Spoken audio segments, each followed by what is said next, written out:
When Taylor Swift dropped her latest album, fans thought they knew what to expect. Another collection of heartbreak anthems, maybe some vengeful lyrics about exes, the usual Swift magic that's dominated charts for nearly 2 decades. Of show business is if it's the first week of my album release and you are saying either my name or my album title, you're helping. But when they hit play on track 9, jaws dropped across the internet. This wasn't just another love song. This was Taylor Swift at her most explicit, most daring, and most unapologetically bold. And the target of all that energy, none other than Kansas City Chiefs tight end Travis Kelce. The song that's now got millions of people talking, arguing, and blushing is called Would. And yes, it's about exactly what you're thinking. October 3rd, 2025 will go down as one of the biggest moments in music history. Taylor Swift released The Life of a Showgirl, her 11th studio album, and it shattered every record imaginable. 6 million pre-saves on Spotify before it even dropped, making it the most anticipated album release of all time. Fans had been dissecting every clue, every social media post, every cryptic message Swift left in the months leading up to the release. They expected vulnerability, they expected storytelling, they expected the classic Swift formula that had made her a global icon. What they got was something nobody saw coming. Track 9, titled simply Would, started playing, and within seconds, fans realized this wasn't their mother's Taylor Swift anymore. The lyrics were layered with innuendo so thick you could cut it with a knife, and every single line pointed directly at her relationship with Travis Kelce in ways that left absolutely nothing to the imagination. The lyrics themselves are a masterclass in double meanings, but Swift didn't even try to hide what she was really singing about. Lines about redwood trees standing tall and references to magic wands that work their spell had fans scrambling to hit pause and rewind, wondering if they'd actually heard what they thought they heard. But the real kicker came when Swift dropped a line about new heights in the bridge, a direct reference to Travis and his brother Jason's wildly popular podcast. That's when everyone knew for certain this song was a full-blown ode to her relationship with the NFL star, complete with details that made even her most devoted fans squirm in their seats. Swift later claimed in interviews that the song started as an innocent tribute to superstitions and good luck charms, but nobody's buying that explanation. The track is packed with imagery that's impossible to misinterpret, from verses about timber that never disappoints to choruses celebrating nature's greatest gift. If there was any doubt about the song's true meaning, Swift made sure to erase it with every passing second. The internet didn't just react to Would, it absolutely exploded. Within hours of the album's release, social media platforms were flooded with reactions ranging from shocked disbelief to roaring laughter to genuine outrage. Music critics found themselves in the awkward position of having to review what might be the most sexually explicit mainstream pop song in recent memory. Some called it outrageous, others dubbed it the album's worst track, while a few brave souls praised Swift for finally breaking free from her carefully curated image. Fans were split down the middle. Swifties who'd grown up with her wholesome country roots felt betrayed, posting tearful videos about how their childhood hero had changed too much. Meanwhile, others celebrated the evolution, arguing that Swift was a grown woman who had every right to express her happiness and desire however she wanted. The memes came fast and furious, with TikTok users creating skits, reaction videos, and lyric breakdowns that racked up millions of views overnight. But perhaps the most interesting fan theories centered around the song's placement as track 9 and its runtime, which some eagle-eyed listeners noticed matched Travis's jersey number in suspicious ways. The controversy wasn't just about the explicit content anymore, it became a full-blown cultural moment that had everyone from teenagers to grandparents weighing in with their hot takes.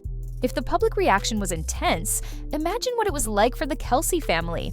Travis's sister-in-law, Kylie Kelce, wife of Jason Kelce, gave an interview where she admitted with a laugh that she really didn't need that much detail about her brother-in-law's intimate life. The whole family apparently sat down to listen to the album together when it dropped, which in retrospect might have been a terrible idea. Sources close to Travis revealed he was genuinely terrified about his dad listening to the track, knowing his old-school father would have some choice words about his son being the subject of such an explicitly sexual song. Even funnier, Swift's own mother Andrea apparently told reporters she thought the song was just about superstitions and good luck rituals, either completely missing the subtext or doing some impressive mental gymnastics to avoid acknowledging what her daughter was really singing about. But the absolute best reaction came from Jason Kelce himself during an episode of New Heights. Jason, never one to miss an opportunity to roast his younger brother, spent a solid 10 minutes grilling Travis about the song, asking pointed questions about whether certain lyrics were accurate and if Travis felt properly honored by Swift's very public declarations. The whole exchange was comedy gold and only added more fuel to the fire of public fascination. But what about the man himself? Travis Kelce had stayed suspiciously quiet in the days following the album release, dodging questions from reporters and staying off social media while the internet lost its collective mind. Everyone wanted to know what he thought about being immortalized in what was quickly becoming one of the most talked about songs of the decade. Finally, during a scheduled episode of New Heights that fans had been desperately waiting for, Jason cornered his brother and demanded answers. Travis's reaction was priceless. He burst out laughing the second Jason brought up Wood, his face turning red as he tried to compose himself enough to give an answer. When he finally managed to speak, all he could muster was a coy, "It's a great song," before dissolving into laughter again. Jason, being the perfect older brother, wasn't about to let him off that easy. He launched into a hilarious comparison between his own physique, which he jokingly described as a Japanese maple, versus Travis's apparent redwood status according to Swift's lyrics. The whole exchange went viral instantly, with clips being shared millions of times across every platform. Travis's obvious embarrassment mixed with pride created the perfect storm of entertainment, and fans loved seeing the usually confident NFL star reduced to a blushing mess over his girlfriend's musical tribute. Swift herself couldn't stay quiet about the controversy for long. During a scheduled appearance on The Tonight Show with Jimmy Fallon, she finally addressed the elephant in the room. Fallon, never one to shy away from juicy topics, asked her point-blank about Wood and the reaction it had generated. Swift's explanation was characteristically clever. She claimed the song started as an innocent track about superstitions and good luck charms that athletes rely on, inspired by watching Travis's pre-game rituals. But as she kept writing, she admitted, the lyrics took on a life of their own. She gushed about how much fun she had crafting all the double meanings, enjoying what she called the art of the double entendre that would fly over some listeners' heads while being crystal clear to others. She laughed about how some of her younger fans' parents probably had no idea what the song was really about, while teenagers everywhere were having very awkward conversations about why their moms suddenly looked uncomfortable during car rides. But beyond the jokes and the blushing, Swift got genuinely emotional when talking about Travis. She called him her favorite person and said the song, explicit or not, was simply her way of expressing how happy he makes her. For someone who'd built a career on breakup songs and heartache anthems, writing something so joyful and unabashedly sexual felt like a natural evolution. She wasn't apologizing for the content, and she made it clear she had no regrets about putting their relationship on full display for the world to dissect. But here's what most people missed in all the controversy and laughter. Wood isn't just a shock value song designed to get attention and spark debates. If you actually listen past the explicit imagery and the double meanings, there's a genuine love story woven throughout the track.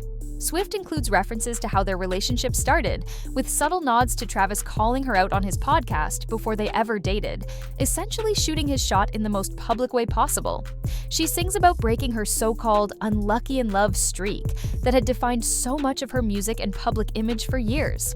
There are lines about finding someone who makes her laugh until her stomach hurts, someone who shows up for her the way nobody else ever has. Someone who loves her for exactly who she is, rather than who they want her to be. The explicit content that everyone's focused on is really just the surface layer of a much deeper declaration of love and commitment. And speaking of commitment, Swift drops hints throughout the song about their future together, with eagle-eared fans catching references that seem to point toward engagement rumors that have been swirling for months. In fact, just weeks after the album dropped, Swift was spotted wearing a massive diamond ring estimated at over $1 million, and Travis was photographed looking like the cat that got the cream every time cameras caught them together. The explicit lyrics might have grabbed headlines, but the real story is about two people who found each other against all odds and aren't afraid to celebrate that connection, no matter how uncomfortable it makes other people. So here we are, weeks after the release, and Wood is still dominating conversations everywhere you look. It's topped charts despite, or maybe because of, the controversy. It's been streamed hundreds of millions of times by people who either love it, hate it, or just need to hear it again to believe Swift actually went there. Fans remain divided, with some calling it a bold artistic statement, and others wishing she'd kept certain details private. Music critics are still writing think pieces about what the song means for Swift's legacy, and whether this marks a permanent shift in her artistic direction or just a one-time moment of unfiltered honesty. Conservative commentators have predictably clutched their pearls and declared it the end of civilization, while sex-positive advocates have praised Swift for normalizing female desire and refusing to be ashamed of her sexuality. But through all the noise, one thing is crystal clear. Taylor Swift, at 35 years old, is done playing by anyone's rules but her own. She's in love, she's happy, and she's not afraid to tell the whole world about it in the most explicit terms imaginable. Whether you think Wood is a masterpiece of modern pop or a step too far into TMI territory, you can't deny it's got everyone talking. And at the end of the day, maybe that's exactly what Swift wanted all along. She's proven once again that she controls the narrative, sets the trends, and makes the rules. The only question left is what she'll do next to top this moment, because if there's one thing we've learned about Taylor Swift over her nearly 20-year career, it's that she's always got another surprise up her sleeve. And Travis Kelce? Well, he's just happy to be along for the ride, even if it means being the subject of the most explicit love song in mainstream pop history. Now, what's your take on all this? Do you think Swift crossed a line, or is this just an artist expressing herself without apology? Drop your thoughts in the comments below, because this debate is far from over. And if you want to stay updated on more celebrity controversies, shocking revelations, and stories that have everyone talking, make sure to hit that subscribe button and turn on notifications. Trust me, you won't want to miss what we're covering next. Until then, keep the conversation going, and remember, in the world of Taylor Swift, nothing is ever quite what it seems at first glance.